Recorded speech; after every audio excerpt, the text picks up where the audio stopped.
சித்திரை தமிழ் புத்தாண்டை ஒட்டி 2014 மற்றும் 2015 ஆண்டிற்கான தமிழ் அறிஞர்களுக்கான விருது பட்டியல் அறிவிக்கப்பட்டுள்ளது.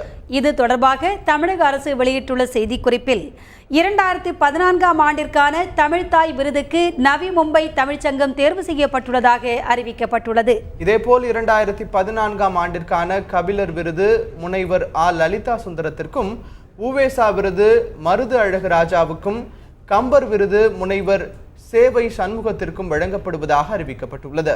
மேலும் சொல்லின் செல்வர் விருதுக்கு மருத்துவர் சுதா சேஷையனும், ஜியு போப் விருதுக்கு ஜே நாராயணசாமியும், உமர் புலவர் விருதுக்கு முனைவர் சேமு முகமது அலியும் தேர்வு செய்யப்பட்டுள்ளதாக அரசின் செய்திக்குறிப்பில் கூறப்பட்டுள்ளது. இதேபோல் 2015 ஆண்டிற்கான தமிழ்தாய் விருதுக்கு திருவனந்தபுரம் தமிழ்ச்சங்கம் தேர்வு செய்யப்பட்டுள்ளதாக தெரிவிக்கப்பட்டுள்ளது.